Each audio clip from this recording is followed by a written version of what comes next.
இந்தியாவுக்கு சொந்தமான அருணாச்சல பிரதேசத்தை சீனா உரிமை கொண்டாடி வரும் நிலையில் சுமார் இந்திய எல்லையில் உள்ள 30 இடங்களுக்கு சீனா பெயர் மாற்றம் செய்துள்ளது சர்ச்சையை ஏற்படுத்தி இருக்கிறது. நமது அண்டை நாடுகளில் ஒன்றான சீனா எல்லையில் அத்துமீறல் போக்கையை கடைபிடித்து வந்து இருக்கிறது.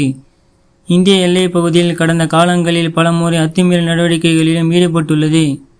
குறிப்பாக கல்வான் பகுதியில் நடந்த மோதல் இரு நாடுகளுக்கும் இடையே மோசமான பிளவை ஏற்படுத்தியது.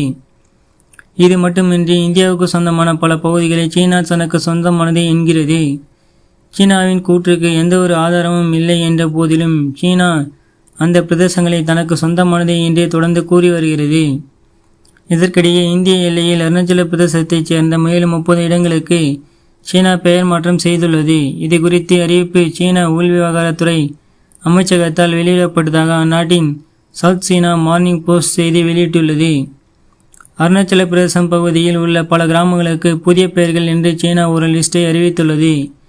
இந்தியாவுக்கு சொந்தமான அருணாச்சல பிரதேசத்தை தனக்கு சொந்தம் என சொல்லும் சீனா அப்பகுதியை ஜங்னன் என்று அழைக்கிறது. மேலும் சீனாவுக்கு கீழ் இருக்கும் தீபத்திய தன்னாட்சி பகுதியின் ஒரு பகுதியாக இருப்பதாக சீனா எந்த ஒரு ஆதாரமும் இல்லாமல் கூறி வருகிறது.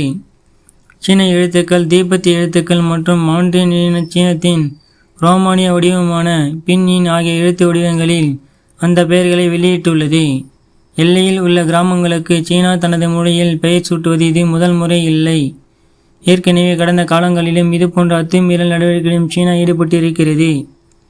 அருணாச்சல பிரதேசம் மீது சீனா உரிமை கொண்டாடும் நிலையில் அதை இந்தியா அடிப்படையற்றது என்று மறுத்து வருகிறது. ஒவ்வொரு முறையும் சீனா இதுபோன்ற செயல்களை செய்யும் போதும் இந்தியா அதற்கு மிக கடுமையான எதிர்வினையாற்றும்.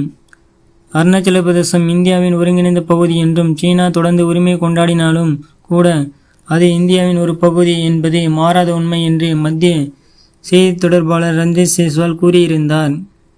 மேலும் அவர் கூறுகையில், எங்கள் நிலைப்பாடு மீண்டும் தெளிவானது. சீனா தனது ஆதாரமற்ற கூற்றுக்களை எத்தனை முறை வேண்டுமானாலும் திரும்ப திரும்ப சொல்லலாம். இதனால் இந்தியாவின் நிலையை மாற்றப் போவதில்லை. அருணாச்சல பிரதேசம் எப்போதும் இந்தியாவின் பிரிக்க முடியாத பகுதியாகும் என்றார்.